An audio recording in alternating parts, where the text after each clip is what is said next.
pledge allegiance to the flag of the United States of America and to the republic for which it stands, one nation, under God, indivisible, with liberty and justice for all.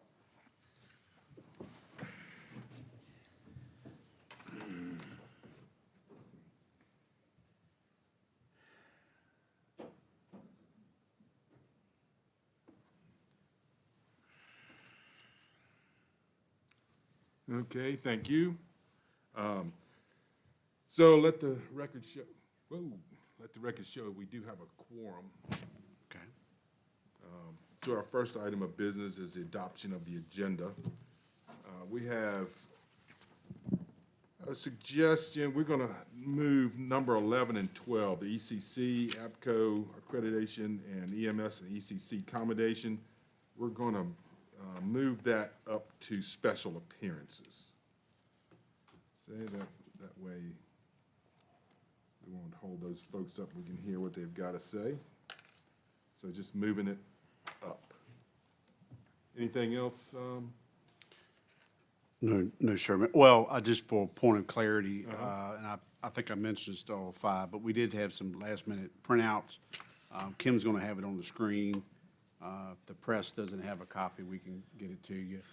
Of the EDC report, and Mr. Jewett, Supervisor Jewett will cover these, as well as R3. They want to give you an update where they're at.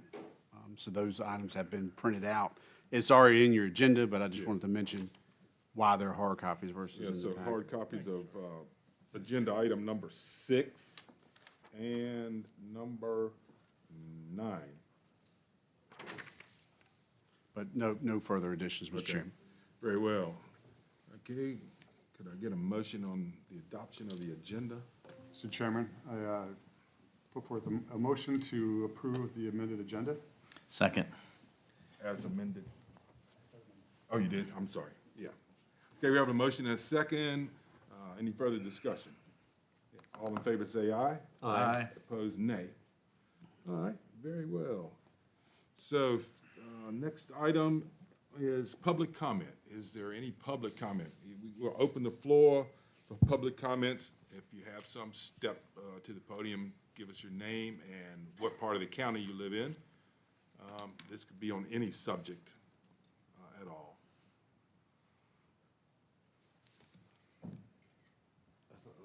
Okay. Mr. Chairman, may I speak as a member of the public and not a member of the Board of I don't Supervisors? see why not. Sure.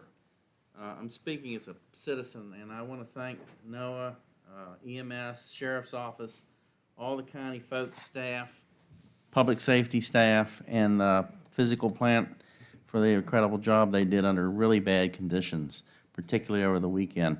And as a citizen, I very much appreciate that. Thank you all. All right. Thank you.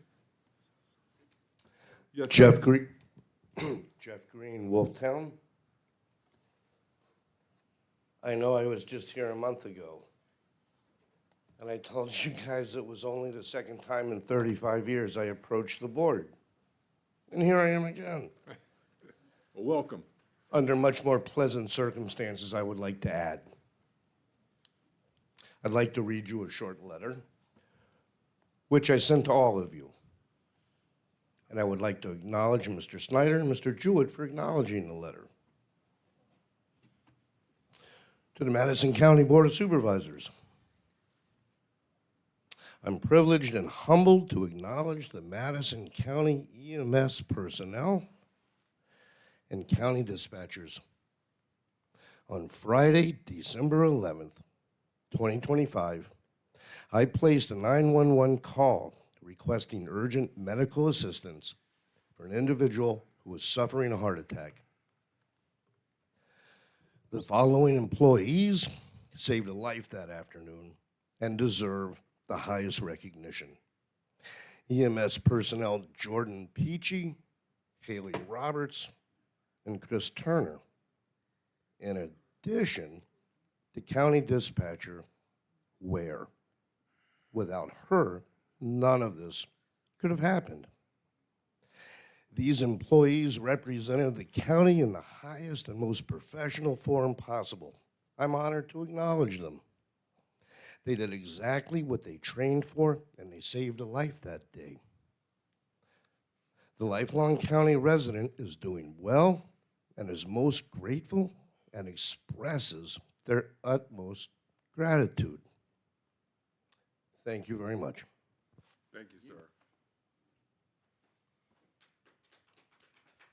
So, we will recognize them when you get to you. Okay. In recognition of that letter, Ashley, if you want to come up, you and Jennifer with Tamika, and Noah with Mr. Taylor. Are you closing public comment? Oh, yeah, okay, public comment is closed. Okay. So, Sorry, I just wanted to close out. yeah.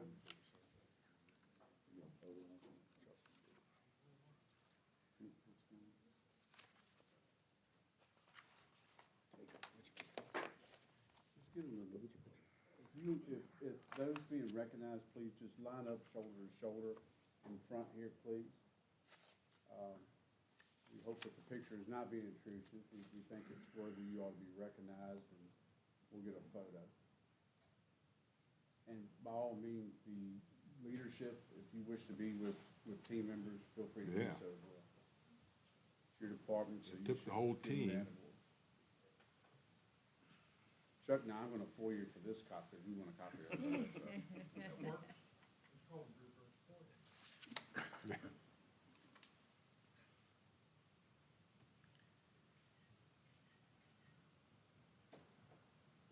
How about a round? Yeah, thanks.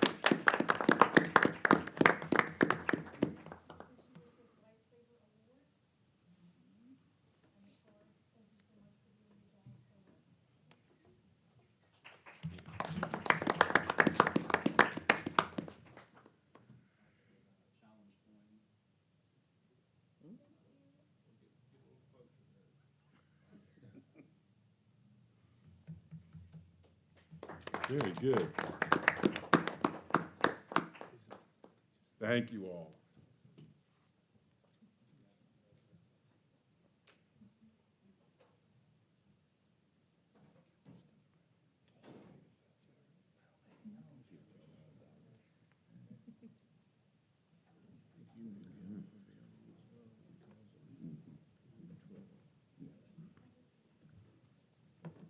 You all can certainly stay around for the rest of the fun we're gonna have this evening, or feel free to go on home. So the next item on the agenda is the consent agenda, which is the minutes from this. Mr. Chairman, point of privilege, sorry, sir, I do not mean rude. Did we also move item 11 up as well? Yes. To special appearance? Yeah, we haven't. Okay, tracking. Sorry, Agenda, Mr. and come sorry, down. Mr. Yeah. Chairman. So we got minutes from the 2nd of January and minutes from the 7th of January as the two items on the consent agenda. So entertain a motion on the consent agenda.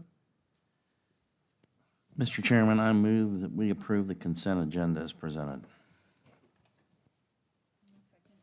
Very well, we have a motion and a second to approve the consent agenda as presented. Any further discussion? All in favor say aye. Aye. Opposed, nay. All right, motion carries. All right, on to special appearances. We have the Director of Emergency Communications Center, Brian, talk about the ECC APCO P33 accreditation. Yeah, I'm gonna let Ashley and Jennifer talk about this one. I'll just give a preamble. This is a big accreditation. Takes a lot of time, a lot of effort Yeah. to do this. If you ladies wanna come up and kind of explain that. For those of you that don't know what APCO is a National Society for Telecommunicators. They do a lot of the standards behind the scenes on everything from training to center management, things of that nature. It's a lot of work has to go in to get this accreditation. So Ashley, do people get accredited or the department gets accredited? The agency? Okay. All right. Yeah, so for the past year, we've been working diligently to get our center's training program accredited by APCO. In the state of Virginia, there are now 14, there were 13 agencies within the state who get this accreditation. So it's a very big deal for emergency communications. APCO has about 36 main standards that you have to meet. Within those 36 standards, there are many, many more standards underneath of those. So altogether, it's between 125 to 150 standards that you have to prove to APCO that your agency abides by. Some of those standards include how we take our calls, what questions we ask, how we dispatch our calls for law enforcement, fire, and EMS, how we handle each individual call. So for the past year, we have gathered documentation on how we abide by each of these standards and submitted them to APCO. You get 2 chances to get the accreditation. The first time we submitted, it was sent back with a few things that we were missing, but I was able to quickly get those turned back in. So I was very excited when I got that email that said, hey, good job, you did it. So I think this is a huge step for Madison County as a whole. I believe it sets our dispatchers up for success from the start. Our dispatchers deserve to be set up for success, as well as our first responders deserve to get the best service that they get from us. The public also gets a benefit by having knowledgeable dispatchers that answer their call. So I'm very proud of our agency for accomplishing this huge step. Ashley supported me all the way through it, reminded me to keep going when I was like, I can't do this anymore. Mary Gill, one of our dispatchers, she helped me with some of the documentation process. Orange County Dispatch, when I let them know that I was going for this accreditation, they immediately gave me everything that they had that would help me with a guide of what information they truly wanted. So I'm very proud of our agency for gaining this, and I think it'd be great for the future. That's quite an accomplishment. So how long do you stay accredited before you have to, I don't know, refresh or? Yes, so it's 4 years. 4? You're accredited for 4 years, then you have to resubmit the entire process The again. whole thing? Yes, because they just want to make sure that you didn't slip along the way and maybe forget a few of the standards that they want you to meet. So, yeah. And I assume that in the interim, you have reports you have to send to them or whatever, some sort of follow-up? Yeah, there's lots of documentation between now and time to resubmit. Questions from the board? Yes. What I just wanted to point out, I heard Assistant Director Ms. Shiflett mention, I think now it makes 14 out of Virginia. And there's localities within counties, so don't get me wrong, but quick AI search, I mean, there's 95 counties in Virginia alone. So that statistic is very impressive. And achievement, I should say, is very impressive. So 95 counties, and then I assume towns Yep. could be there too, so, wow. That's, I would like to just point out how much hard work she did for this. Before she got assistant director position, she was a training coordinator. And since we haven't found anybody to fill that, she is still fulfilling that role as well, which is a lot on her plate, but she has done a fabulous job, and we are very proud of her. thank you. Yes, thank you.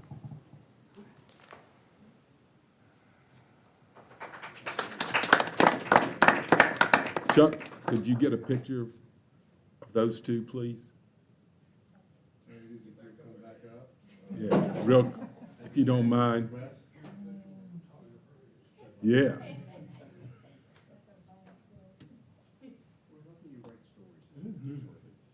Uh-huh. Yeah, the county needs to know about this.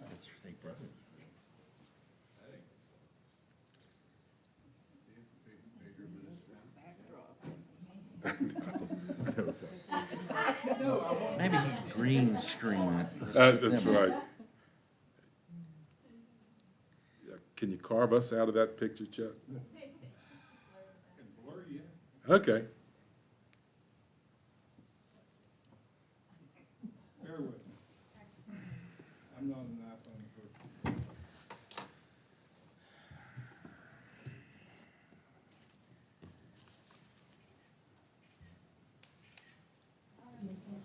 Thank you. Thank you. Thanks again. Okay, so the next item is the EMS and ECC commendation. Yeah, we covered that. I was gonna ask you if there's anything further you want. We got it? I just want to echo, there's always planning, and you hope you don't have to implement plans. And as chairman, you're part of that emergency stream. You were on that call. I think you were in person. I was on the call for the planning.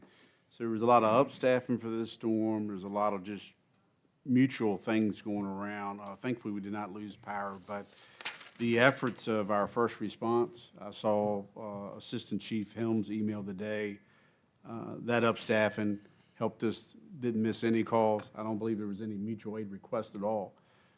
Fire has been tasked a lot with brush calls. Responded to every one of those. Law enforcement, the same. And those efforts are extraordinary. And then last with facilities and PRA. We have had to use some contract services. We do that as needed. We don't do it all the time with the storm. But I know 2 days of closure sounds like, oh my goodness, what are we doing? But I think what they achieved to get the buildings open and just that continued partner relationship is recognizable as well. So just hats off to all county staff that work around the clock at times to do that. And even, DSS. There are things we plan for that we may not have to put in place. And this time around, we didn't have to put a warming shelter in place, but they were part of that round table if we needed to, ready to go like they have been in the past. So just, you've got a great team across the board here. You should be very proud, yeah. I was really shocked, Mr. Chairman, No, go I was really shocked that we didn't lose power. And was it because we didn't have freezing rain, or is REC doing such a great job keeping the lines clean? I mean, It was a combination of the two. REC's done a good job of clearing back the setbacks over the last several years. But the sleet does not stick to things. And luckily, we got sleet, we were at that structural fire on Sunday afternoon. It was sleeting up to about an hour before it stopped, and it was doing a little freezing rain, but it was not enough to bring things down, thank goodness. that's good. The biggest power scare we had was PGM threatening to turn the grid off. Right, I mean, 10 years ago, power would have been out. Correct. And Firefly, they did a lot of pole replacement, so that's helped as well, been a benefit, so. Fortunate, we hope the next one goes out to the Atlantic, right? That's what we're gonna talk about tomorrow. Anything else? No, sir. Okay. All right, the next item we have on the agenda is for a public hearing, which we have none, so we'll go to old business. Jonathan, let's talk about the e-summons fee ordinance. Yes, sir. You all had the opportunity to meet our new clerk of the combined court, Ms. Curtin, I believe is her name. We're still reviewing the other matter about the court-appointed attorney. That's why that's not on the agenda. But something else she had requested for me to take a look at and bring to the board is an implementation of an e-summons fee. We already do e-summons now. I asked her, could she at least produce, I know she came from Greene County prior, can she produce if there's a model ordinance or something for us to look at? So it is a fee that can be assessed. I think $5 is the maximum. Those fees really look to cover programming. So it's not like the county's, oh, let's collect a new revenue stream. We already pay for this service now. It seems like other localities, such as Greene, they use it as a means to, when they issue that e-summons, it's a fee assessed when you pay your court costs, but it can help, offset some of the programming that goes into the ticketing system. So should the board want to consider that fee, again, we're not assessing it now. It would require an ordinance and a public hearing of that ordinance and ultimately adoption, if you so choose. So staff is really bringing this to you at the request. With our clerk of the combined court. I did speak with the sheriff's office. He supports it.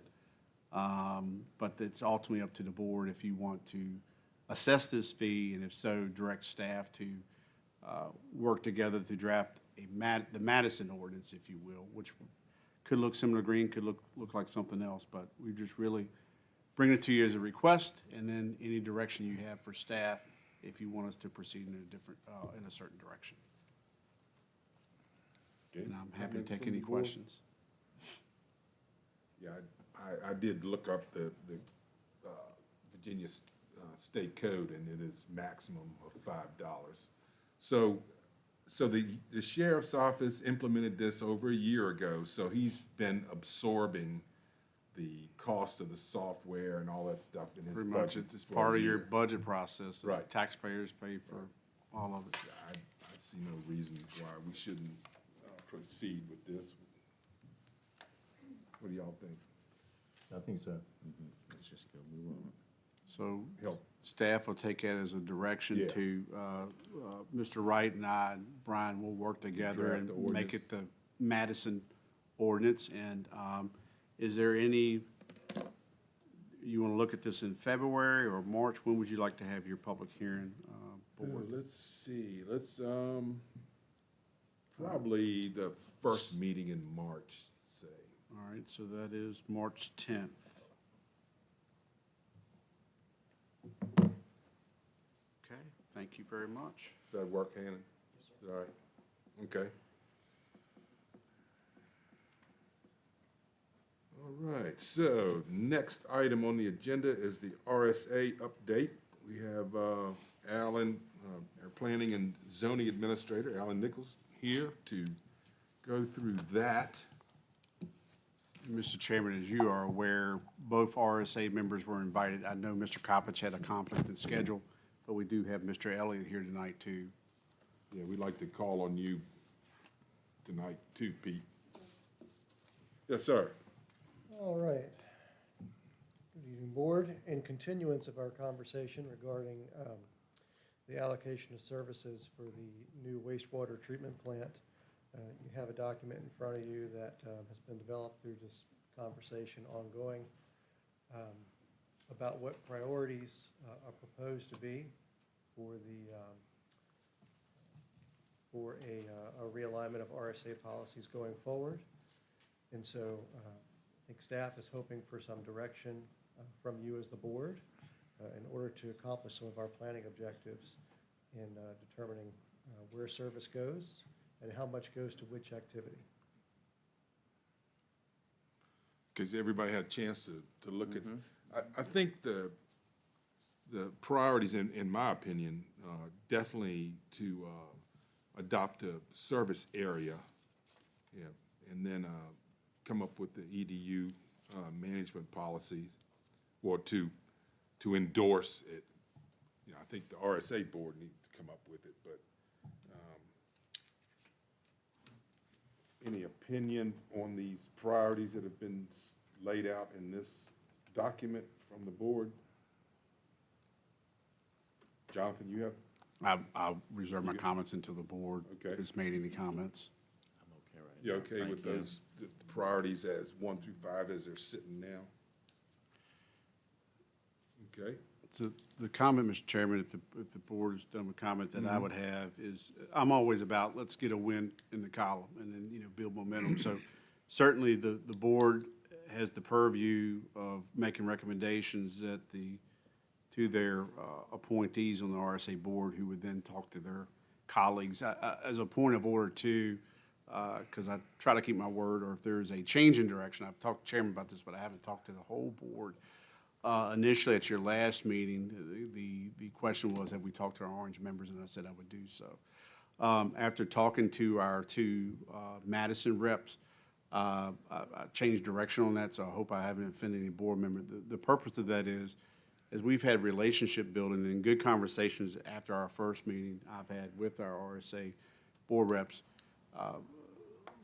letting them do that amongst their colleagues in the RSA board, I think is a better direction, because that's whom they have to work with anyway to build consensus or get a direction that they would ultimately give to RSA staff. So I just want to put that out there, that I said I would, but I want to give the purpose why I redirected that and wish to work through our RSA board members versus unilaterally calling Orange. I think they have good relationships with Orange, and they certainly have a better developed relationship. I have not, because membership has changed. Mr. Frame's up there, Mr. Crozier. I don't have that level of connection that Mr. Elliott and Mr. Coppich have, so I think it's good diplomacy, if you will, allow those conversations with the Orange members who they work with, they're part of that board, to happen at that level. So that was a change from what I promised last time, Mr. Snyder. The priorities, Chairman Yao already mentioned, again, I would highly recommend it starts with the service area map and any amendments to the connection policy. I did provide some suggestions to RSA staff when we had our meeting, I think on December the 18th. They certainly can draft that however they want, but I believe that not only drives where you would like to see either development or service to existing development, which should match your comprehensive plan, it will probably also help. This is my opinion. I have not spoke to the RSA board members about this, but it'll probably help with any easement or some of the easement conversations as well as they move to try to get the outfall easement established. So priority one is at that point for a reason. Going through these in order, priority two, I know we talked about reserve policies.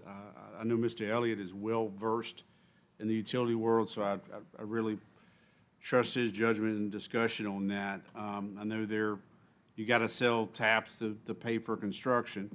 I think, again, that would kind of align itself with priority one. You know, this is your service area, you know, who do you want to serve?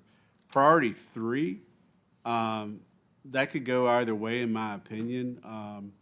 There is, in nature, some hydraulic modeling done by, a lot of times if there's an engineer on staff within an authority or a municipality, they'll do some of it. Certainly, it's my thought that RSA and or the county shouldn't bear all those costs of those things, because if someone's doing a development, certainly they should be doing their own modeling for pressure zones and elevations and things needed for the size of development they wish to do. So I just want to clarify that. Priority four, I think, has already begun. We have received their policies and procedure, which is a document that it goes back to when you're incorporated as a utility, whether it's back in 1969 when they existed, or if it started tomorrow. You would need to have that as part of your incorporation approval through the SCC. We have received that, so we're appreciative of that. I know staff has also, from RSA, reached out to Mr. Nichols with the GIS layers. Our objective there would not make those layers available to the public, no offense. There's security reasons and all that behind of it, but it'll help Mr. Nichols and his effort and his teams when you're doing planning or something coming in the area. We can see it's available, even for our preliminary review development committee. Did I get that right? PDRC. PDRC, I said that better, okay. We've only had RSA at the table one time for one of those meetings because we only had one thing we knew of that was remotely close, and that's when they were proposing the rezoning for the storage units, the mixed use, or the mixed dwellings, which could be apartments or whatever.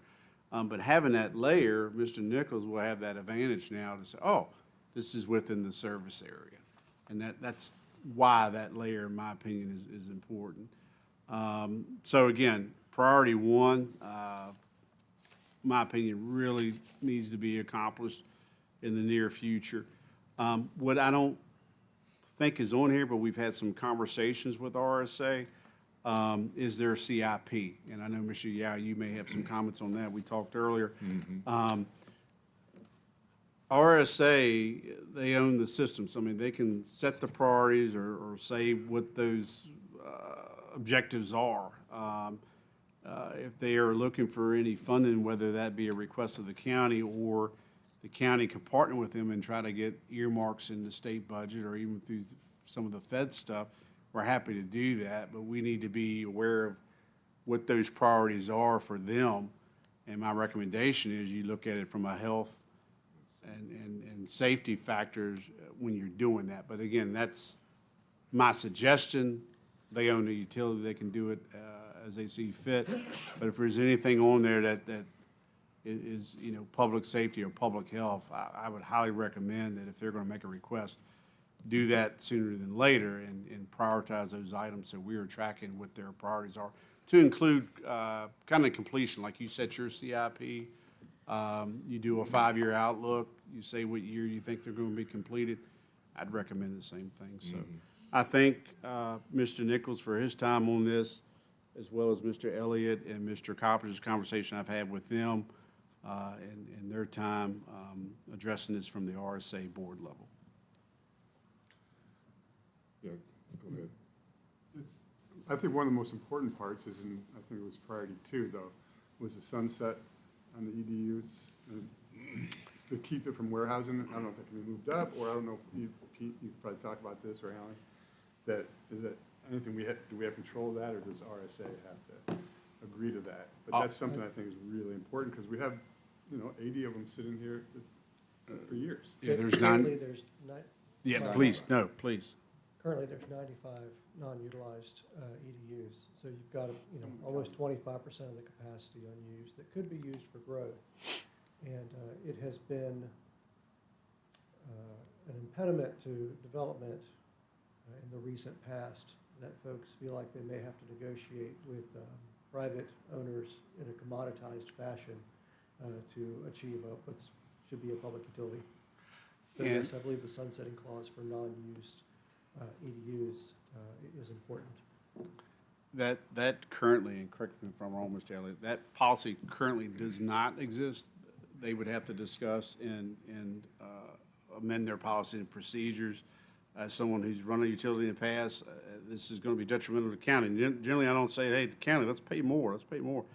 But I do think it's a policy needed. And basically, you would, have a sunset provision, or you become a customer, which means you pay a monthly fee. There's always, utilities have a monthly minimum bill is what they call it, whether you're using it or not. So I think for fairness across the board, any of those holders of the 95 EDUs, if you will, certainly I think that's fair.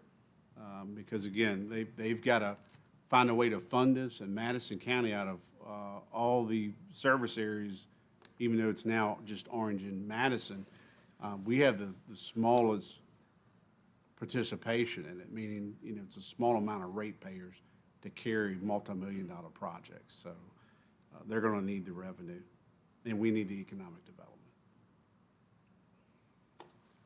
I got something. Yeah, right. So what you were talking about earlier, though, you were not talking about individual lines. You were just talking about a service area in a whole, right? Yes, sir. I mean, essentially, if you were asking me a recommendation, I've talked a little bit with Alan on this. My recommendation would be back off the secondary area, focus on primarily where they exist now, and how does that align with where your comp plan speaks to where you'd like to see development. So your 29 corridors, your obvious, pick an endpoint on either end. You can go to where they are at now, or you can go a little bit further, so if they want to extend, you can do that. And then some of that area along Fishback, certainly the town is already part of that area. So, that's to be defined. If you want to go further, then put your secondary back in. But I don't see this board, correct me if I'm wrong, because I work for you, wanting to really get expansive. You're really trying to help decisions that's been made from even prior boards on development on properties that's just been sitting that has no availability, that's really hamstrapped their options to develop. So again, the idea here would be you're communicating to the RSA board what you would like, your representatives, what you would like to see RSA board direct their staff to do that. I would hope in concert they would share in draft form what's come up with, and I'm sure they're going to be working with Alan on this, so you all can see that in advance of finalization. So it matches what you would like to see, and if there's more we have to amend the comp plan, there's a way to do that. It's called a public hearing. So we want to make sure that service area matches what you would like to see. And the only other thing that I would suggest maybe that, and I've already talked to Pete about this, is that we have in here somewhere that says if they are going, and he said that the attorneys are trying to get the verbiage out, whether or not we can borrow EDUs from the county or from someone else that holds them and have them there ready for until another business to be using, until the update is done. So for example, if somebody wanted to open up something over here on Gentry Drive and they needed 3 EDUs and they're not available yet. Could someone, the county, allocate some of ours or somebody else that has them, if they would like to put that in writing with their policy somewhere? Or is it just a suggestion? I think they're already kind of talking about it, but. Yeah, it's certainly, very good points, and I haven't forgotten, I'll be coming back to you. We talked about it, and I think you raised it, last time, Supervisor Snyder. We'll work with RSA and kind of understand the usage that we have now. So we'll be looking at things like, this is hypothetical, we're not doing this. But what if you had to build a new school or the sheriff's office or some type of complex like you're seeing in Orange or other places out of the Hoover Ridge?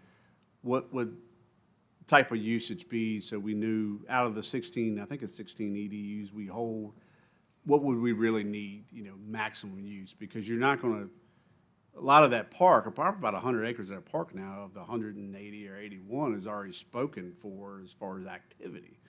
So, I mean, you could say, hey, close down a field, we're going to mow it over and put a school there if you were going to build a school. But I haven't forgot about that, sir. We'll bring that back very soon because I think it's worthy whether, again, we're part of the 95 that's holding EDUs to look to see is available. To your point, that's strictly an RSA decision. If there's a policy amendment or some agreement that they have to do to sell it, and then what I'm understanding is they would make it available or whatever, however we go back to the system. Normally, you sell back to the utility and then they disperse. But the understanding is that they wouldn't lose their rights, so when the new plant come online, they would be able to get back whatever amount of EDUs they had. I still believe that should come with a sunset provision, though, fees on that. Sure. And once again, my main point was to let us know whether or not they're gonna do that. And that way we could put it out and people could start saying, hey, there are some available if you want to move on forward with this now. Yeah, I think it's a good idea and something if Mr. Elliott or any of his colleagues on that RSA board wishes to discuss that or put that as policy. We'd have to wait and get feedback from the RSA board, but good point. Right. Yeah, there's a lot of details to be worked out. So what I want to ask Alan's, like these priorities, so these were high-level goals. Establish an EDU management policy. That's going to include all this stuff that was just mentioned, right? Yeah, we need to sit down offline and get in the weeds on what that Right, means. right. And that's not what I see this board doing, is getting into the weeds. We're gonna let somebody else get into the weeds, and then we're gonna look at it and say, we like that, or we don't like that. Is that kind of thing? I would say that broadly speaking, it would be nice to establish that you are supporting, from what I see that's gone back and forth in the written communication, that that the board would be supportive of a reserve policy, at minimum establishing a non-residential use as a category. I think that one of the major concerns is that all the capacity of the services will go to residential use. And so I think that the big moment is that we don't tie it all up for residential use when we're trying to do some economic development. So at a minimum, it would be nice to have the board support on that particular tranche of supply. Right.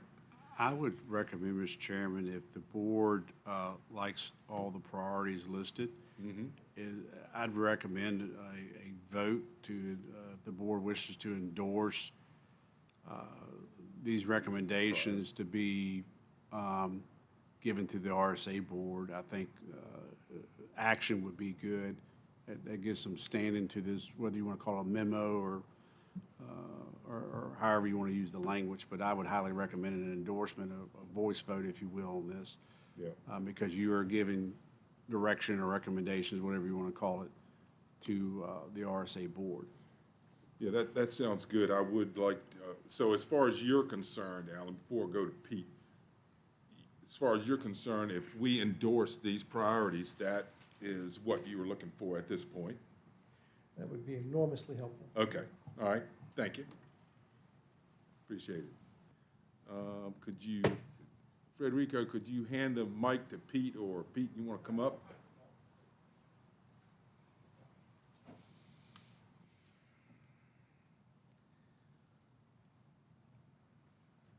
So Pete, I want to start off by saying that, you know, your experience with this, with RSA and construction and all this stuff over the years is invaluable, in my opinion. Have you had a chance to look over these I've looked at- priorities? yeah. Enough to make a comment on them?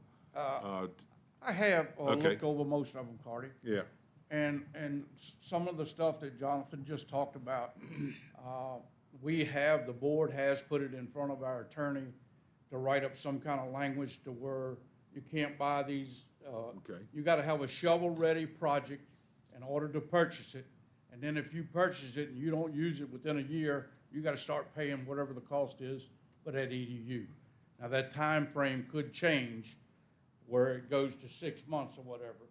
But they're gonna sell it with the intent to not be like what it is now, where you can hold them forever and never use them.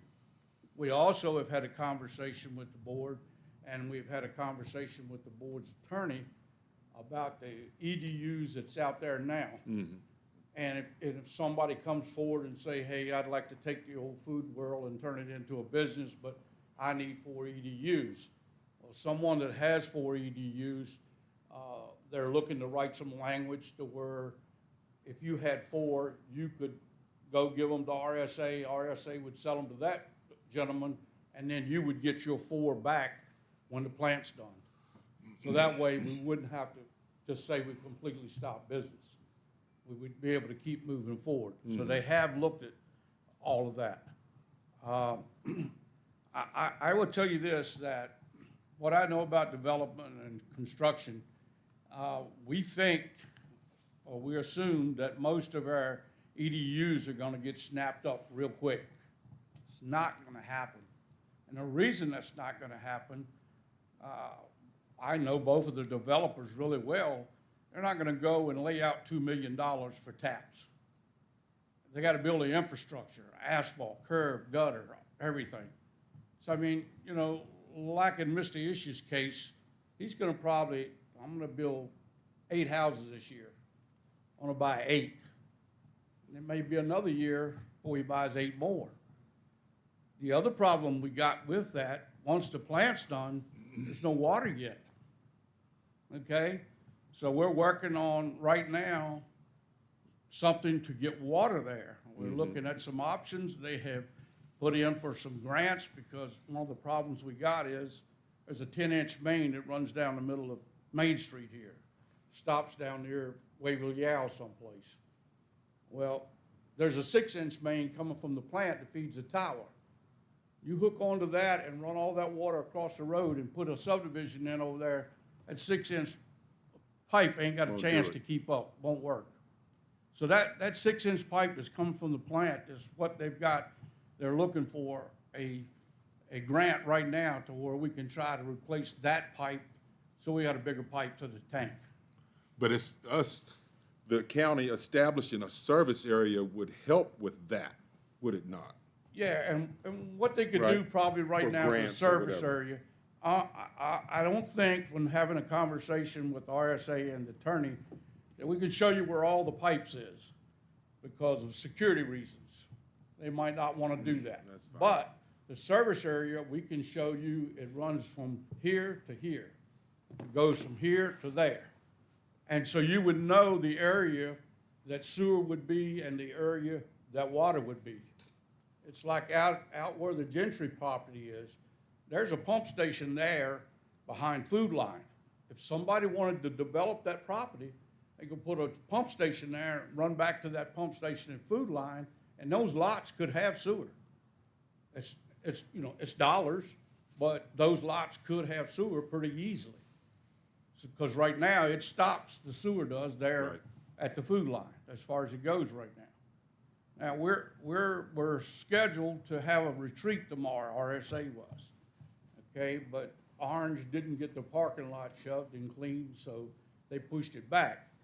And what Troy and I would want is what you guys are looking for, that we can go to the rest of the board with and to RSA with. They want to put a CIP together for the next 3 or 4 years, so we know where you guys want to head. And we can discuss that, and they can start making plans for where they're gonna get the money, how they're gonna get the money, to start moving forward on some of these items. Because again, like I say, when the sewer plant's done, they can't still start developing without water. And I don't see the water being that quick right now, but it's possible. But I don't see us, when these new taps are available, I don't see us running out of taps before time is up to maybe add on to the plan again. I just don't see that happening. So do you, after looking over these priorities, Pete, are these priorities coming from this board enough to go to the workshop with RSA? Yeah, we could take these two. I will tell you this, and I've heard this more than one time at the board of RSA. Yeah. They're not gonna reserve taps.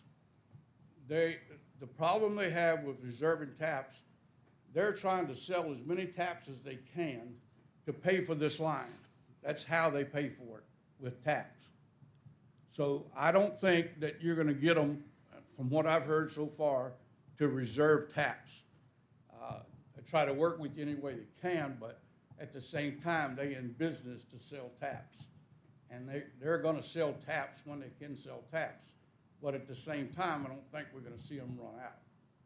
I really don't. I don't see that at all. So do you,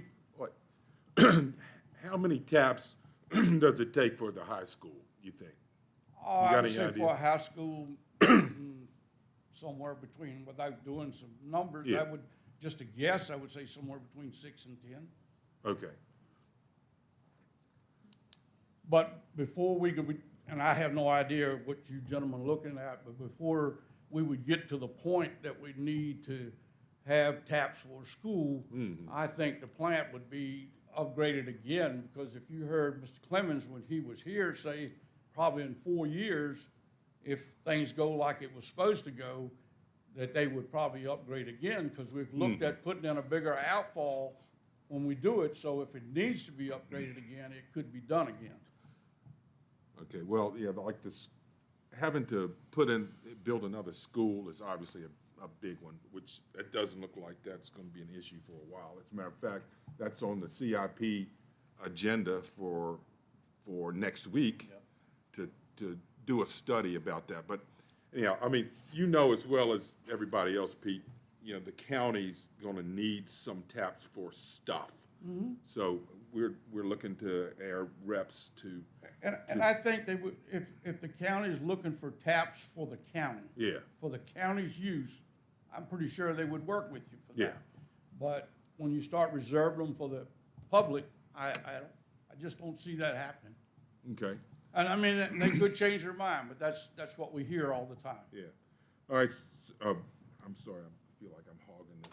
I've written down, so what sort of time frame on these policies do you think we're looking at here?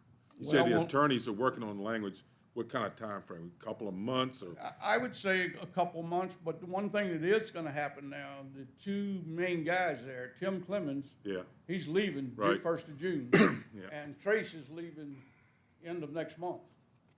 So they're losing their two top guys, and that's why we're trying to get something like in a CIP or whatever to know where we're headed and what we're doing. So when they leave, of course, they've got a young gentleman there that I think is more than qualified to take their place, but that's not for me to say right now. Right. Okay, so, because, you know, without those policies and stuff in place, that makes it kind of tough for planning and zoning for Allen to proceed with any, you know, solid background to, you know, to make any decisions, so. And I think, Jonathan, I spoke to you about this too, Cardi, I think it'd be a great thing if the county put something in the CIP about where they headed, what they want to do when budget season comes along. You mean offer RSA our suggestions for their CIP? Yeah. Uh-huh.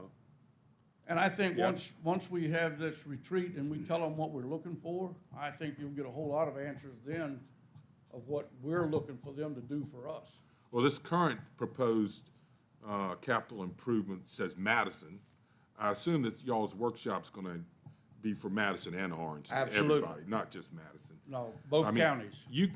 You know well enough, you can go down through here and point out the things that are most related to health and safety. Right. Okay, so I mean, that's where we definitely got to focus on first and foremost, I think, anyway. I'm just speaking for myself. I mean, could we just endorse the this document in principle Yeah, right. as a position, general position that the county is putting forth to RSA? It's not binding, but it's just a principle, document Okay. of principles. Do you, hey Pete, do you think that any of this needs to be, these 5 priorities, does any of it to be more specific? No, because what we're gonna do when we have the retreat, I'm gonna take these 5 priorities and I'm gonna explain to them why we're here. This is what we want and this is what we need, for them to have an idea of where we're going with these 5 priorities. I may explain them to them a little bit different to where we gotta have this. Okay, anything further for Pete? Oh, thanks, Pete. Thank you. Okay, you bet. All right, so we'll entertain a motion. I think you pretty much said it. You want to make it formal? Mr. Chairman, I move that the Board of Supervisors adopt the 5 priorities in principle as our official position as for guidelines for RSA's formulation of the EDU policy. Second. All right, very well, we have a motion and a second. Is there any further discussion? Okay, all in favor signify by saying aye. Aye. Opposed, nay. All right, the motion carries. Thank you, Alan. Thank you, Pete. Okay, the next item on the agenda is the Planning Commission appointments. So on January 13th, the board conducted interviews for the Planning Commission. We agreed at that time to announce our selection at tonight's meeting, allowing each board member time to reflect on the candidates. The 3 applicants we discussed putting forward for appointment are Ann Gore, Clay Jackson, and Wayne Dyer. And I would entertain a motion to seat these 3 individuals effective February 1st, with Mr. Dyer completing the remaining 2 years of term previously held by Supervisor Snyder. So moved, Mr. Chairman. Second. All right, we have a motion and a second for the motion. Is there further discussion? I would just like to thank all the applicants that came in. They were all qualified, and we have other positions in the county that we need to fill. They would fill those very well. So it was a good group. Yeah. Yeah.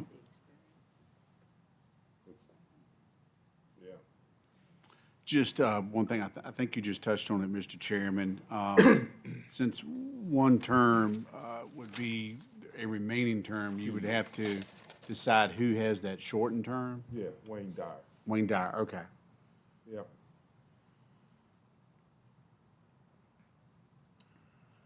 Yep. Okay, any further discussion? Okay, very well. All in favor of the motion, say aye. Aye. Opposed, nay. All right, motion carries. Okay, let's see, next item on the agenda is the ratification of the declaration of a local emergency. Brian? Yes, sir, Mr. Chairman. As you're aware, on the 22nd January, we declared emergency and ahead of the storm that was coming for multiple reasons, potential of heavy snow at the time, icing, and of course, the frigid temperatures that are still with us. Luckily, we didn't have any real issues. We had a structural fire on Sunday. We had a barn collapse I learned of this morning, working with those folks. All in all, we came out pretty good as compared to how we could have had that been 15 hours of freezing rain. We did not open a warming shelter, although it was in place to stand it up pretty quickly. What you have before you is a resolution to ratify that declaration. It's my recommendation at this time to leave that declaration in place until these frigid temperatures vacate the area. Looks like Monday is supposed to get above freezing and start giving us some time to thaw out a little bit. I'm very cautiously going to say the storm this weekend looks to be a non-event for us. But being 96 hours out, who knows what it's gonna do? It's the only profession in the world, you can be wrong 95% of the time and still keep it. But it's, I'd like to keep that declaration in place at least until Monday, where we get out of some of these cold temperatures. Okay, the only thing I saw, the resolution, whoops, where is it?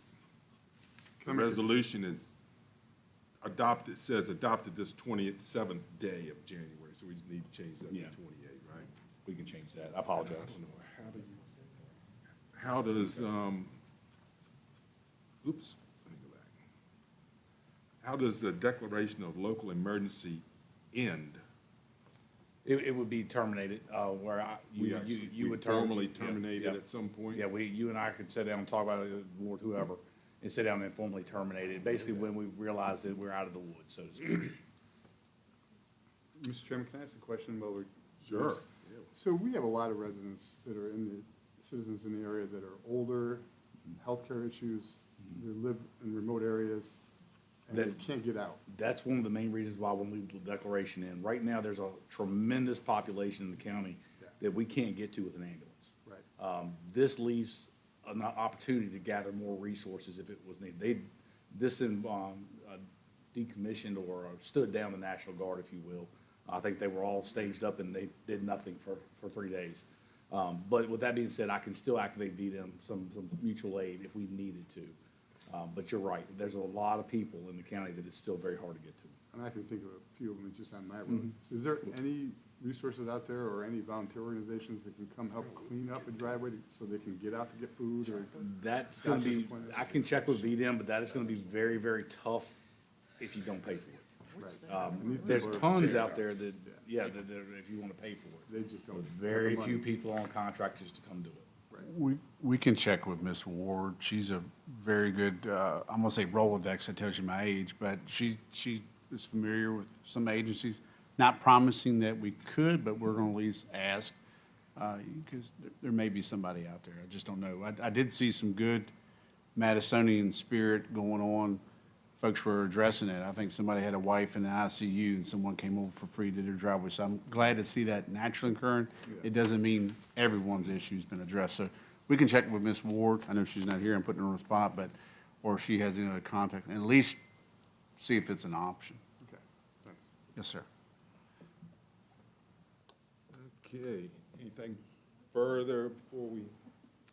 we Mr. need Chairman, a I will say the motion? printed copy, we do have the correct date on. Oh, you do? Okay. Yeah. All right.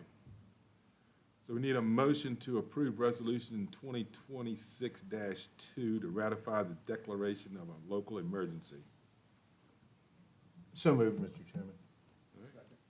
Have a motion and a second. Any further discussion?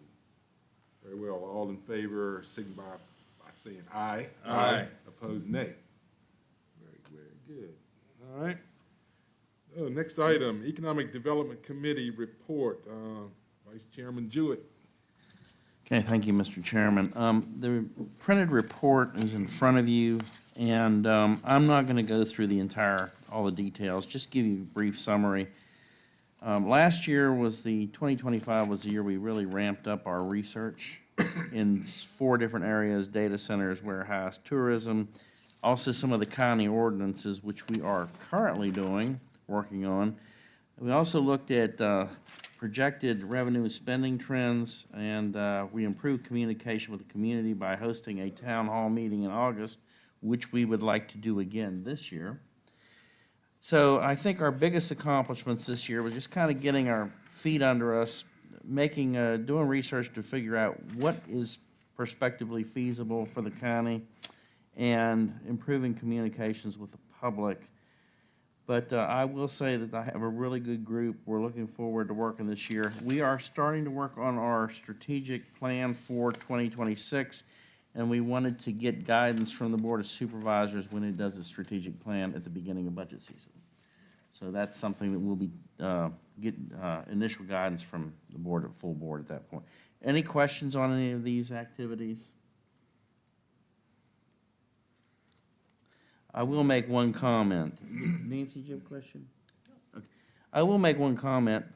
It's interesting, particularly with the data centers, and we all ran into this, but we had a few interested companies, and unfortunately, the question that was posed to me most often, including one company that approached kind of a back channel, was, what kind of restrictions would you put on us?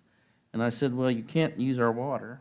We're not going to allow our environment to be destroyed. And they were like, well, but that's not really a business-friendly environment. And I told the gentleman at the Madison Cafe, I said, well, I'll tell you what, why don't you just move on?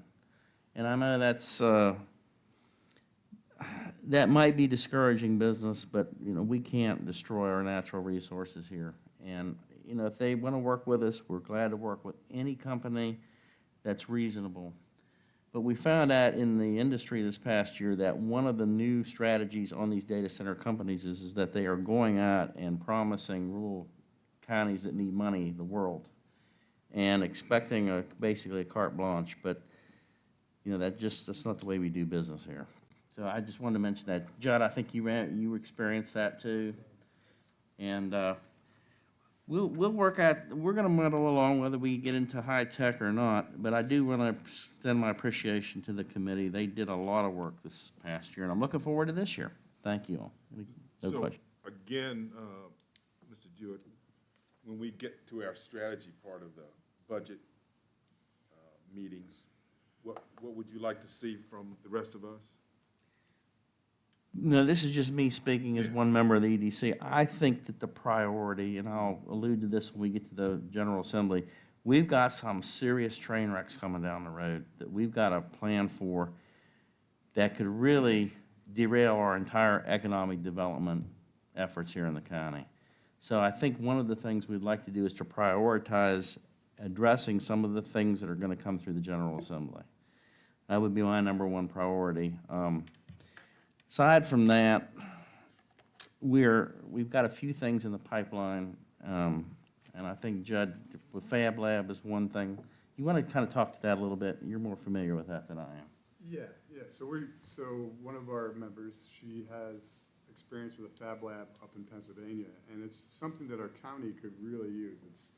It's bringing in high school students, it's bringing in citizens, it's bringing in people to come in and learn welding, learn carpentry, learn all those trades that right now are given six-figure incomes. And so if you can get some interest from our children in the schools, from our local residents, and they can come from all over the place.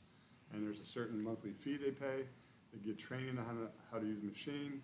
They might even have a swipe card to use that machine, and you get billed for that. And it's just bringing interest back to what we, as Americans, used to do. We were in the trades, and we need to bring more of that back. So this Fab Lab is an idea we're working on. We're looking at spaces where we want to go down and talk to our representatives during VACO and hand a one sheet out to say, how do we get grant money to do this type of work?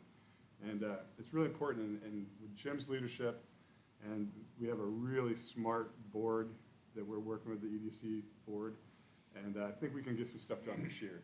I'm really hopeful for that, and I know we will. So we're lucky to have Lauren here tonight from the school board. So how would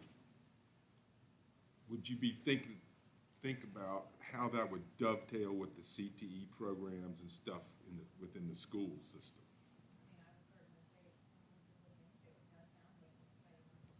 Yeah, oh, I'm sorry, here we go. What's that? I was just saying, anytime you can expand the CTE programs, I think that's a great idea. Whether it's within the school system or outside of the school system. I mean, it's servicing our people is, it doesn't have All the farms we have that need parts made, we want to have a 3D printer there and training people how to use that. I mean, and it could be for the older population that might like to quilt, so you might have somebody want to teach people how to quilt. So it's not just blue collar, you know, it's jobs that we need, but it's for the whole community. And that's what we're looking at. To add to that, and they're probably gonna boot me off the CTE advisory, I haven't made the last meeting. But, in sitting in those past CTE advisory, meetings over at the schools, it really comes down to two things. One, interest shown by the student population, and two, finding someone to teach it. You know, offering the program, and I think location would be easy to work out, whether it's someone's personal fab shop, buses go there, or if there's room at the schools. But that's how a lot of these programs go through. They have a strong emphasis, I think, on healthcare. You know, they tried some engineering in the past, but it's really trying to find a program and who's gonna lead it, and, you know, is there a student population? So certainly something the CTE advisory group, I don't know who leads that now. It's been a little bit, because since the principal changed hands, I know Betty Jo led a lot of that, but I don't know who's leading the CTE advisory now, so. I don't know off the top of my head, sorry. And I think this is great for students, but also retraining, maybe somebody's in a white collar job and got laid off and wants to get out of that race and wants to work with their hands. And so it's not just the students, which I think is important, but it's for the 30-somethings that have to change career because AI took their job, you know, and so this is part of the whole, how we can address the issues. Okay. All right, we're ready to move along to the Industrial Development Authority vacancy. Ms. Deputy Clerk?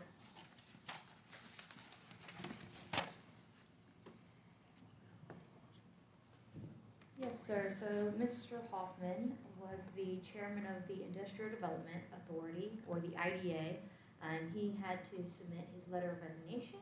So we have an open vacancy to finish his unexpired term. Additionally, 2 IDA director terms are set to expire in April of this year. April 11th is that term expiration date. I'm waiting to hear confirmation from, when I put this in the packet, this board report, I hadn't heard back from either of the 2 members, but I've heard back from one who is willing to be reappointed, but I have not heard back from one who told me a little while ago that they would probably not be want to be reappointed. So definitely a vacancy for Mr. Hoffman's unexpired term, most likely an additional term that needs to be filled, and then one who'd be willing to be reappointed. So that's 3 total. So we're just bringing this for your awareness to you, and just looking for your direction on how you'd like to move forward on filling these roles. Oh, and I did post it on the website that there was a vacancy, and I've already received an application. So I do have a pending application for that. Judd, you had some thoughts on that? And I don't know if we can do this, I have to talk to our attorney. But some of the people that we interviewed for the positions on the planning commission were super qualified and we couldn't bring them on. Can we use those resumes and applications in this case? Or do we have to send it back out to interview? Well, yeah, I think that we probably ought to contact those 2 individuals and have them fill out and, you know, ask Kim to contact them, see if they're interested. And if they are, have them come in and fill out an application, because, you know, they're interested in just making themselves available to the county, you know, to do whatever they can. Right. Right? And the resumes look like they would fit into this position as well. You know who those 2 are? I'll let you know. Okay. So I think we'll wait on that before, I mean, advertising costs money, doesn't it? It does, and it's why we try to look at other terms, because if folks say, hey, I have no interest, then why not go ahead and get a jump start? But we don't have that information now, so. But yeah, I mean, if you're gonna advertise, it costs, but we're happy to Okay. do whatever the board wishes to do. I'm just trying to look up real quick, because I know there are certain qualifications, so we'll look at that for IDA members. I know we ran into this in the past, so we'll just do that screening to make sure that they're not serving on other committees that the code doesn't allow for them to serve. Other than that, we certainly would welcome those who have applied. I think we had one that removed their application for planning commission, but said, hey, we'd love to be considered. And it was like, okay, we're gonna call on you. So we certainly will take that strategy. All right. So if there's anybody in between tonight and sometime soon you would like for us to reach out to, or you have connections with, please send that to Kim. We'll be happy to connect with them. All right, you gonna take care of that, Judge?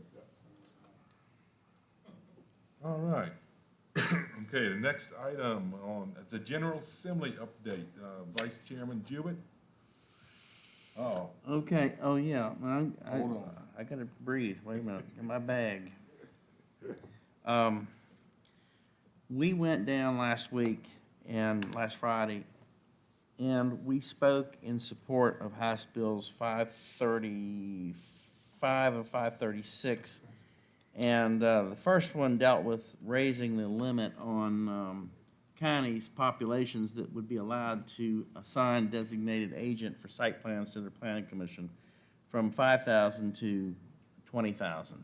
Right now, there's only 3 localities that fall under the 5,000 limit, and I think they said 37 to 50 would now fall under it if it went to 20,000. And Mr. Smith spoke in support of that. The second bill was a bill that would allow counties or localities to assess reasonable impact fees on land that was being converted from A1 to residential.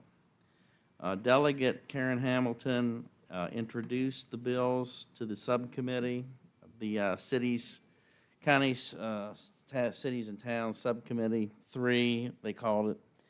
And she introduced them and explained them, spoke in favor of them, and I was highly impressed with Delegate Hamilton's efforts. Very eloquent, very poised. We really have an ally in Hamilton, Delegate Hamilton down in Richmond. We spoke, and we did get support from Joe Lurch from the VACO and also from Eldon James. They spoke in favor as well. But we were pretty much, it was just the 5 of us against basically the Virginia Association of Home Builders.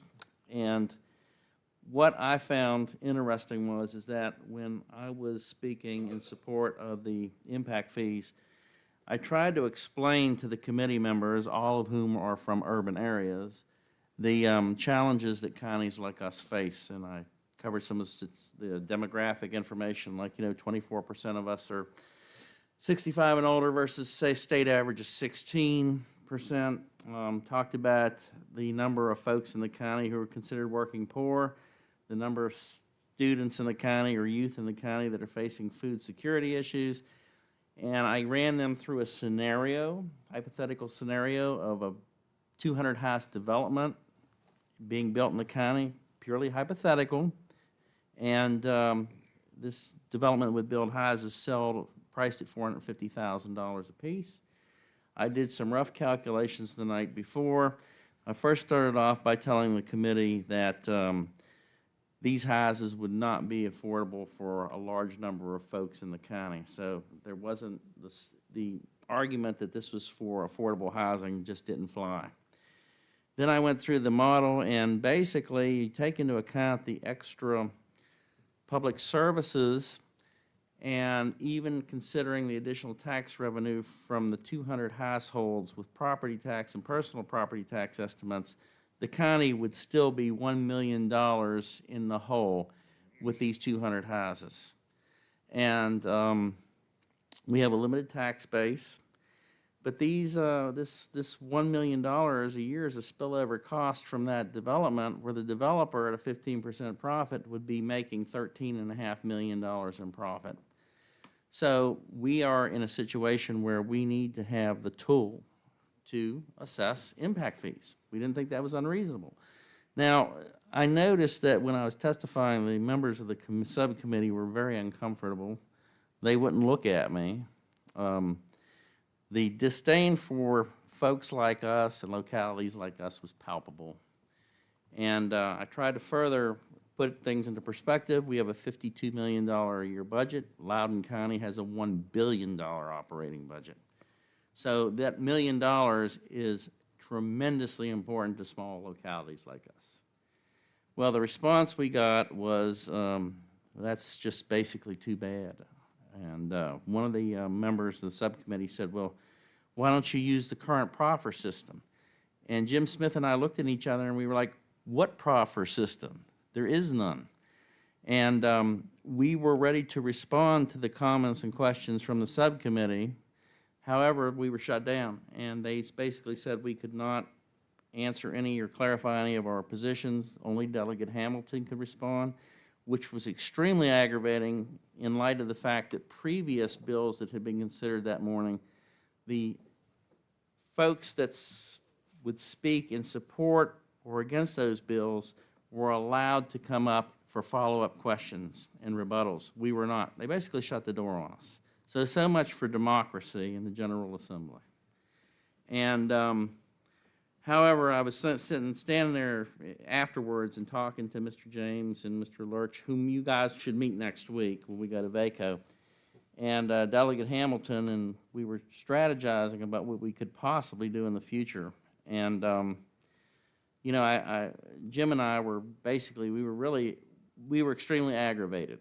And we were talking about, well, you know, did we just come down here and waste our time? And the answer is no, we did not. We weren't just speaking for Madison, we were speaking for all the little rural counties in the state. Probably a lot of the metro areas where people aren't really aware of what these impacts are from development. They have tremendous impacts on local budgets because, as we know, housing developments are a net loss to localities. And you know, you kind of get that smug feeling when you're in Richmond with these urban lawmakers. And I was thinking to myself, you know what? That's all wonderful, but I wouldn't trade Madison or the people I represent for anything. And that's why we went down there, and we'll go again if we have to. But we're going to keep pushing our community's interests. And it's just the Virginia Home Builders Association, they spend a lot of money on these campaigns for these delegates. We don't. So, I thought the outright arrogance of the representative from the Virginia Association of Home Builders just got up and basically said, now this is what we campaigned for last year, and this is what we want to happen. Okay, so that's where it is. And I was just telling Chairman Yao, it's a bipartisan shaft job. I shouldn't put those terms, but you know what? It doesn't matter. Both parties, we're just not important. So we need to redouble our efforts with VACO, because VACO's out there trying for us, to at least try to get our voice heard. And just, you know, because the squeaky wheel eventually does get some attention anyway. But I was really, I have no illusions about politics and what's involved, but at least give me a fair hearing. And, you know, hear me and listen to me. Just don't sit there and diddle or look at your phones and whatnot. So anyway, that's my report from the General Assembly. Wonderful report. Yeah, but I just really appreciate that you and Jim Smith went there and you stood up for this county and you represented us, all of us. I appreciate that. Well, thank you. And So did I see somewhere that Senator Reeves is carrying these same issues in the Senate bill? Or he is, did I miss he's got a version of the Senate bill that just addresses the 5,000 to 20,000 limit. And I don't know how far that's gonna go, but we talked with his chief of staff. He was in committee at the time, and he said that he's giving an honest effort to try to at least get us that. Were there any other counties that were associated with this? Were they part of this at all? Or We were the only ones there. can we get anybody else involved with VACO? Or? Well, there are counties that belong to VACO. The challenge, I think, with VACO, and one thing we might want to suggest is that they could get more local counties to go and speak against these bills. Yeah. Because there's one small county that's there speaking in favor of these bills, when you've got all these other lobbyists who contribute big dollars to these delegates' campaigns of both parties, who do you think they're gonna listen to? I'm being cynical, but that's just the way it works. We need to get more people down there screeching and hollering. And I would just add, I can't remember if it went out to all board members. Jim Smith sent out an after-action report. I think it was well appreciated and a lot of good information. One of the things I picked up on, I know Mr. Jewett already knows, the land use committee, if you will, and no offense to those living in urban areas, but it's primarily urban representation. There's nothing from, because Virginia, I would dare say, is more rural than it is urban, minus Northern Virginia and Hampton Roads. But that stuck out to me, that the representation, that factor in with the lobbying funds. But the Realtors Association too, I think we're pivoting with HBVA. If this is a continued platform issue for next year, then I'll talk to Mr. Lurch or others to see how we can maybe get some other rural counties to really be heavy-handed, because that one individual seems to have a lot of influence. And it spoke ambiguously about like 280-day delays on zoning review. And my initial thought to that comment was that one locality, so we'll punish all? Or, there may have been a reason behind that, but definitely they're using this affordability cloak to push this stuff through and take away your and the public's input. Ben, I'll just follow up with something that I was gonna do with the R3, but since this is really dovetails in, is that the train wreck, H. Bill 816 and Senate Bill 454, these are sponsored by Dan Helmer in the House and Van Valkenburg, Senator Van Valkenburg in the Senate. These are two bigwigs in the majority party, so this is going through. That's not a question, it's not gonna go through. This thing's horrible. It would allow by right multifamily housing development on any commercial or business zone land. Matter of fact, a locality has to provide at least 75% of its business and commercially zoned land has to be made available for by right multifamily housing. And can you just imagine what that would permit? We've got B1 in this county running down 29. Oh, EDUs are available. I'm gonna put up multifamily housing, and I can do it, and the county can't do anything about it. And where they came up with this is, it essentially strips localities of land use control. So that's what I think was, we're going through, we finish R3, we need to be looking at what's coming out of the General Assembly to figure out how we can mitigate or work around that as much as possible. But I saw those bills, I'm like, oh, you can't make this stuff up.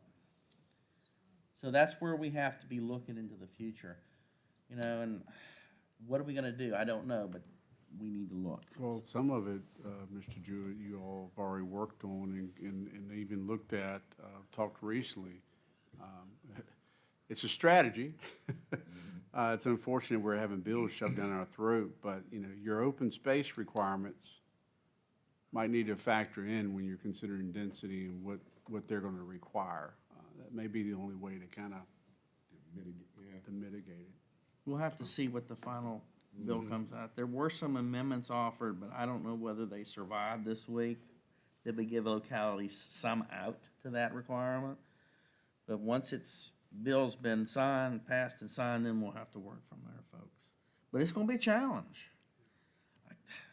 Anyway, that's enough. I don't wanna start on realtors and developers.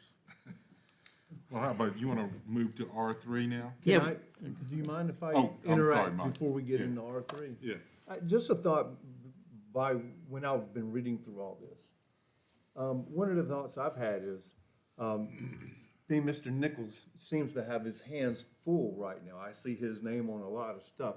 Maybe he needs a little help. What I would like to see is, when I had that discussion earlier with Mr. Freitas, is that when we took all this away from the planning commission, the review process of site plans and subdivisions, we didn't necessarily have to take away that review process. We only took away, in my opinion, the approval from the Board of Supervisors to the designee. Is there any way, and try to get this back into the public, can we not even think about, have discussions about getting these site plans and subdivisions back, coming through the planning commission with a recommendation to the designee for approval? I mean, at least it gets back into the public eye a little bit.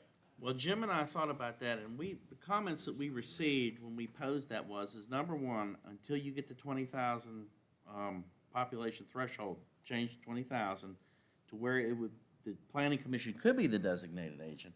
That still doesn't mean that they could restrict public, the law doesn't restrict public, comment. I mean, It still get it out there a little bit though, right? It at least get it in front of other people. So but you'd have the public sitting out there and going, well, we can talk about this, but it's nothing y'all can say or nothing you can do that's gonna change anything, so thanks for coming anyway. Right? I just want to offer up, and I'd have to dig back through. So if I'm putting you on the spot, you just say so, and we'll dig back through and give you an email as a follow-up. I think the time constraints, so there were several things they did in that bill. One was your designated agent. There was turnaround time, and then the comment was a little funky too. So you can make comments on the first round, plan gets sent back in, you see something else, your comments are only on the revision of the comments you made first round, not the second. So I think the turnaround time would be the issue if it goes to the planning commission. Doesn't mean you can't do it. I'm concerned, we have a certain amount of time we have to give agencies such as VDH, VDOT, or whatever, we have to get it over to them in a certain amount of time. And then there's the turnaround time, yes, please, that we have to turn around. I don't know if it's 45 or 60 days. The big issue with this one are timeframes for one. And they're really, unless somebody is requesting a deviation from the ordinances, that would come to the Board of Supervisors for subdivision or site plan review. But unless we're requesting a deviation, it's a yes/no question. And the timeframes are tight. 5 days, we get it out the door to VDOT, VDH, any other approving authorities that are required, should we have to. And then by the time that, and to go to Supervisor Schneider's comments about workload, we're processing these things to its fullest extent in the office now. If we're going to prepare these also to then be presented to the Planning Commission for them to consider and review, and then come back to the office, it's not taking away from workload, it's adding to it. Because instead of either, let's say, me, Stacy, and Joe, who all coordinate on these things to go through the process and check off the list and make sure it meets everything, and give it to the agencies, review their comments, provide comments, come back. If we have to then prepare that for another party, it makes the workload greater rather than less. So has that time frame changed from what it was before? You have 60 days in which you have to provide an answer. a And yes so or- you've a got to yes get or this no. information out to, say, VDH and VDOT, but they don't have to respond, because I'm sure they're They have not 45 changing their days to- response time. They generally have, VDOT has 45 days to respond. The Which health they never department tells did. me they have 60 days to respond, so they have the full time. Are they now responding before, where they weren't doing that before? If I'm coming up against a deadline, let's say, they will accommodate, yes. So let's say, we're not running over on deadlines, generally speaking. So I know that they have a full workload. I don't want to speak for VDH because I don't work there, but I know that they lost a staff member in another locality that they're having to provide coverage for. They're very accommodating, they work very nice, but it does, they have a full plate. So yes, they generally take all of their allotted time to provide comments, and that's okay.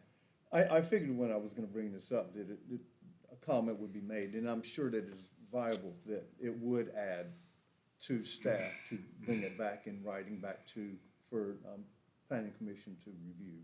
I figured that already. I know what other localities do from time to time is that there is a period of time in which the site plans are published on the website. So Yeah, I think orange does that already, or green. I think I mentioned that to, there's a handful that Mr. do. Weekly. And so we could go, if you're trying to get the plans in front of the public, we certainly can go make a new section of the website where we're publishing these plans for a period of time. Certain components probably shouldn't be published, like I know building plans specifically will not be published. But the site plan in general, sure, we can get those things up there with notice if you like, whatever policy you so choose. But that certainly would be a good way to get things in front of the public for interested parties to be able to see. Because certainly any of you, when the planning commissioners call me from time to time to come look at a plan, here it is, it's all here for you. I keep a digital log of when we ask for things and what responses are in letters, and so we're organized and we're handling the workload. But yes, we can publish those things if you want planning commissioners, the public, whoever to review it. I think we can accommodate it that way pretty well. And to that extent, Mr. Snyder, I showed Alan, I think it was Orange County's. It's kind of I'll equate it to Fireflies, where they're at in the progress. They tell you if it's make-ready construction or service drop. With Orange County on the zoning, I think they give you, so one, they'll list the documents and what Mr. Nichols was talking about, but they give you a status or where it's at in the process. If the board would like to see that, we can explore it. I don't know if that's something we'll have to get a little more involved with Civic Plus, who hosts and offers different features, which I believe is the same platform that Orange uses.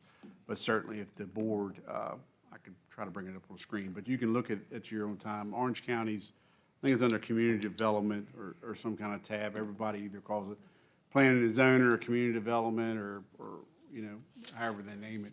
But they have a little tab, and it shows the cases and where you're at in the process. Go to government, Kim, and it's gonna be one of their departments.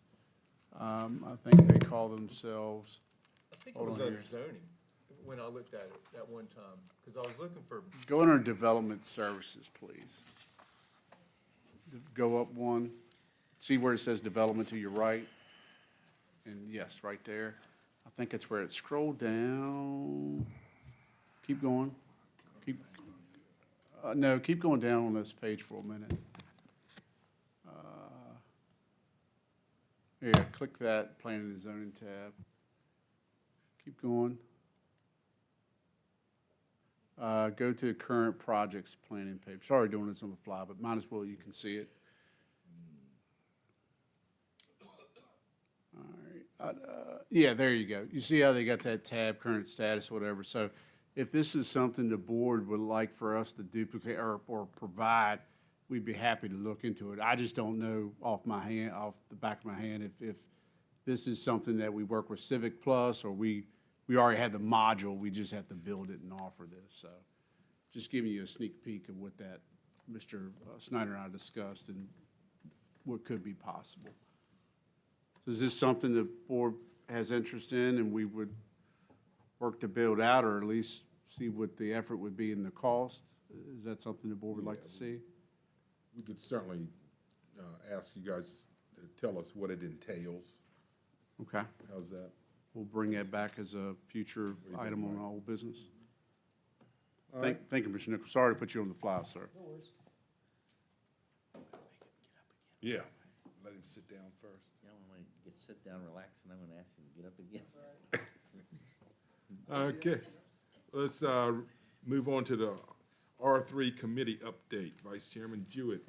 Okay, we met once. We have a fairly good draft. We're gonna meet again tomorrow and hopefully get something ready to submit to the planning commission like soon. But as far as what's been done, Alan has done most all of the work. Jim Smith's had some good input. And I'm gonna ask Alan if he would just kind of give us an overview of where we're at.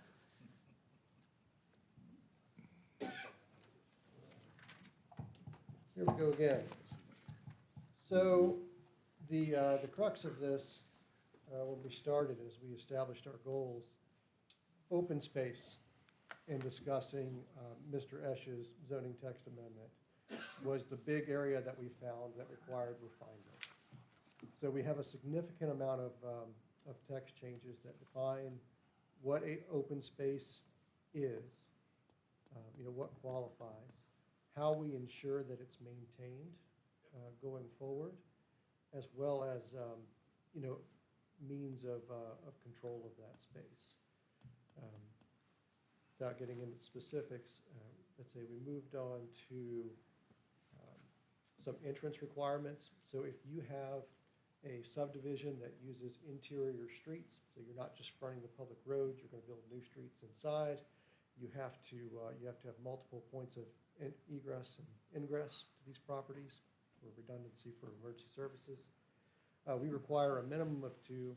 I don't think VDOT requires 2 until you've reached, I think it was 200 we found out. And then after that point, we adopt the VDOT standard. But we require a minimum of 2 in our ordinance we're going to propose. And the big change on this one is that we will continue to allow 2 to 4 unit multifamily units in the R3 district. But for 5 units plus, we will create a new district. We will designate R4 or similar for more intensive multifamily use. The purpose of that, of course, is you could get so much density in such a tight area. It would be beneficial for the county to go through the rezoning process in order to obtain proffers. If we cannot impose development impact fees, then we will see what applicants, we will not demand of them. We can't do that. But we'll see what they bring us for proffers to rezone to be able to do intense multifamily. With that, we've had to rewrite the statement of intent of the district, and so that is brand new.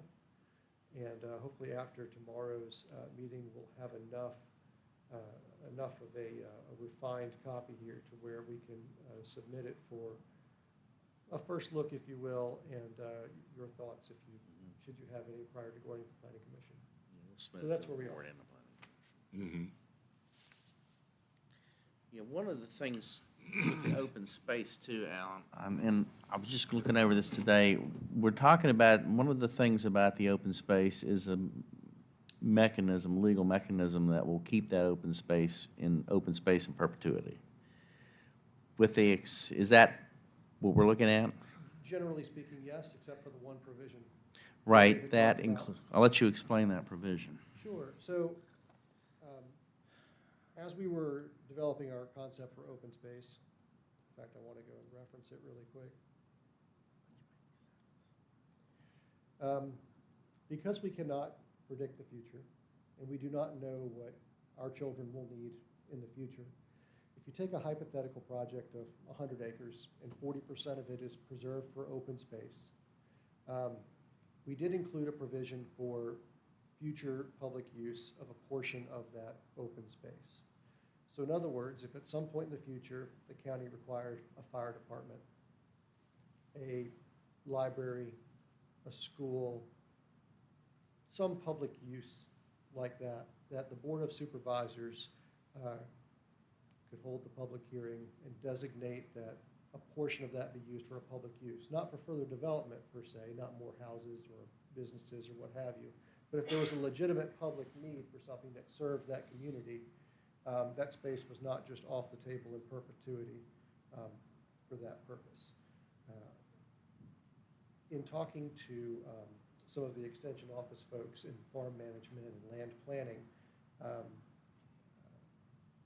some of the ideas were brought up that there have been problems occurring in land because folks have made decisions, whether it be conservation easements or other documents, that they reach out from beyond the grave, and they make decisions with the best of intentions that may not be in the best interest long-term, because we don't know what tomorrow will bring.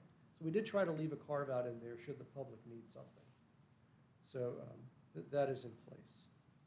I do think that when we finally nail down what we want for open space provisions, to Mr. Jewett's point about the new bill pertaining to multifamily in the business district, which is a nightmare for a multitude of reasons, we certainly should adopt this, that if we have to have multifamily here, these are all the provisions that apply, so that way you don't get just to do whatever you want. If I can rabbit hole just for a moment on that particular bill, the most concerning thing when I read it, was not that you could put multifamily in the business district, because general planning and mixed use, sometimes that happens. We've all been to places where you have, businesses on the bottom floor of a large building, and then you have apartments and whatever above it. This is not uncommon. But what got me about this bill is that once somebody established a residential use, a multifamily use in the business district, the adjacent parcels could not be used for business. So what could you do with them? You put multifamily there, and it grows and it grows and it grows because you cannot use the adjacent parcels for business. So it's just this never-ending expanse of multifamily, and it will run you out of business zoned properties. So with that in mind, I haven't figured out what that's going to look like yet, but we probably are going to have to take some action to prevent that runaway multifamily from happening in the future should this bill progress. But thanks for indulging my rabbit hole.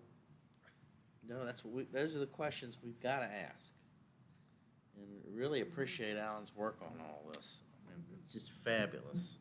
I'd like to make a comment on that open space, though. The open space should be, in my opinion, designed for something that you can't build on it. It's to keep density from being too great. Now, if we put in a clause in there of open space, you can now put firehouses or a school or something else in there. You don't have open space anymore. That's just my quick little thought on that. It would only be, as like a need of last resort, if you will. So if the board says, no, we can put this somewhere else, put it somewhere else. But if you run out of space at some point because the state keeps pushing down development on our throat, and that's the only spot you have to work with, at least you'd have somewhere to put your school or fire department or EMS or what have you. Yeah, back in the day, we used to have satellite EMS in this county. Very small, whatever, but. Just thinking of trying not to make short-sighted decisions now that would have long-term ramifications. Okay. What That's all- else? That's Is that all we it? have. Okay. As I said, we'll be All right. very shortly. Thank you. See a Thank you. draft. We were planning on bringing this, was this a deliverable from the committee to the planning commission at their February workshop? We can go back and look at that. I'm not rushing. I'll go back and look at that. Forgive me. I should have known if I'm going to bring it up tonight. Yeah, March? Yeah. Okay. So we'll just double check at it, make sure that we're communicating to the planning commission, Alan, that if it was a predate, we just let them know when it's coming. Thank you. Thank you, Mr. Chairman. That's all I have. Yes, sir. Okay. Let's see, next item on the agenda is the speed camera enforcement program update. Jonathan? I'll just keep it brief. Had some conversations with Blue Line Solutions. As you may recall, the board approved, and I believe there's an ordinance that went with it, speed camera enforcement. The state gives provisions that allow you to do that in school zones, indoor construction zones. The Board of Supervisors, late last year, decided to do it in school zones with Sheriff Weaver's recommendation would just be that area on 29 at this time by the high school. They have been working with VDOT on permitting and all that. You've seen some of the pedestals go up now. They had to order some equipment. We wanted to clarify that what we heard in this meeting is that Blue Line Solutions is covering the cost of that. It's not a cost to the county. However, what will occur is that they have to recoup their investment, if you will. So you will not see any of the fine or the fees that are contributed to violations until that's recouped. I don't know how long that would take. But there's also, once they get everything up and running, there's a 30-day public information period, a campaign, if you will. So not encouraging speeding here tonight, but if something happens in that 30 days, it's 30 days. But after that, enforcement would then begin with the program. We anticipate April, knock on wood, there's no more storms, that would get you through the information period. and you can start your program. So if that timeline shifts, I'll let you know, but that's the update I have for you tonight. Especially since I know you've seen the pedestals and everything they've put out there, so there is work. Signs up there too at one point, didn't they?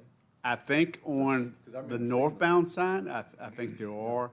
There's one that they would have to put up something new anyway. Years ago, there was some accident or incident in that median there. So one of the two school zone signs headed southbound was demolished and never replaced. So they'll have to do something there. I'm sure the wiring, the electrical's still there, but they'll have to put something in its place. Okay. Anything further No, sir. from the board? Okay. Very well, so we've moved to 11 and 12, so we'll go to number 13, the VDOT follow-up. Kim, if you'll bring it up on the screen, please, and I'll get to it on my talking point. I had some emails included from Ms. Shepherd. I was trying to capture the feedback from the board and or the citizens from the last meeting. As you may recall, I had an inquiry from Commissioner Smith at the EDC meeting about traffic counters on 29, so I asked her about that. That is essentially work they're doing to look at the signal of traffic lights and how they research and may provide a response to the ADA request. I think it was a Mr. Ayler? Mr. Emmett Ayler. Yeah. That made that request, so those counters, if you will, or signal timing, is a review that they're doing to address that. So I will follow up with Mr. Smith and let him know, but I want to report back to the board. The other was Route 230, and the concerns there. I think I try to capture, because I've spoken to Mr. Shiflett, who was here last meeting in person, to ask for any updates and the concerns he shared that night, as well as what he's shared when he's been in our office in the past, was, any of that intersection that sees a lot of traffic, some potential U-turns that may be going to the campground. I didn't ask Carrie for the crash data, maybe I should have, because I physically have seen improvements since they got rid of their pine trees by the VDOT lot. You have a better line of sight. And knock on wood, because I don't want to get a call here shortly, but I think that's improved, and there hasn't been a lot of incidents. 29 corridor generally is around Yoder's, and not there at that 230. But I did recall back when you had Chuck Proctor was here from VDOT. He's out of the Culpeper office, and we talked about smart scale and all. So any of those type of improvements, they're going to look at it. I don't know if they'll have any suggestions, but if there are improvements, whether you want to. These are hypothetical again. If you wanted to restrict access off of 230 to, I don't want to get the public stirred up. If you want to restrict access from 230 to 29 off Orange Road and divert them to Gibbs, any of that type of stuff would be smart scale qualifiers, but they would pull crash data anyway. One of the things I was going to talk to them about, and it may be more of a law enforcement effort, not that I like to get people cited for violations of roadway, but I've noticed that median that crosses over, whether, they're from Anabaptist Health Share, that newer facility, they've had an existing facility in RSA. There are people that will stop on 29 to turn in there. There's no decel lanes. I don't know if any signage, but her response was they would have to do a review, but that would probably just push the problem down to 29, because somewhere you have to do U-turns or something. So if there's anything specific you all would like to see, again, whether it's blocking access or changing direction, encouraging commercial traffic to go to the light, that's up to the board. So I'm happy to follow up, but at least wanted to provide you with her response. She will be here in March, is her next quarterly update. So if you want to follow up with her, then you can, or I'm happy to carry any message back you may have here tonight or before March meeting to Carrie, so she's prepared for March meeting to address any concerns you have. Yeah, going southbound right there, I guess we could ask them about putting a no U-turn sign at that crossover, because the next one up does have a decel lane that turns around in front of Tasty Freeze. Yeah, yeah. Used to be the old cutover until they put the Right. the ballards up there. Unless you're looking for an R cut like they have in Shelby, where it kind of channels movement. I don't know. There's a lot of variety of vehicles and equipment, I would say, go. I mean, anything from a passenger car to a harvester to cattle truck trucks. to VDOT equipment itself. I mean, it's a lot of, you need that space to make that movement with a motor grader or some other combination vehicle. So that's the update. If there's anything further, please let me know and I'll follow up with VDOT. I just have a comment on VDOT. I know that they get a bad rap sometimes, but on Hebron Church Road, and I spoke to you about this, maybe 6 months, a year ago, that is a one-lane bridge, and they finally put up signs on both sides of it, and they put up more signs saying it's a one lane and you have to yield the right of way. So she or VDOT did listen, and they went ahead and measured it, made sure. I mean, because I came across with my F-150 and another F-150 came the other way. I'm not saying my mirror broke, but somebody's did. And so that's why this was brought up. And it was an issue. Somebody could have really got hurt bad if it was a bigger truck. Absolutely. There's a heavy farm community presence. A lot of people take that over to Blue Ridge Turnpike. Right. So it's a good point. So I was glad too that they recognized it as a kind of, as a one-lane bridge. I wasn't sure where they would go, but I'm happy they If you've responded. been So, by there, you'll see. yeah, I'm happy they did review it and put some effort into it. So thanks, Ms. I'll, Shepherd. I'll let her know that. They need to hear that as well. So thank you. All right, so next item on the agenda is back to public comment. Is there any, we'll open the floor for general public comment.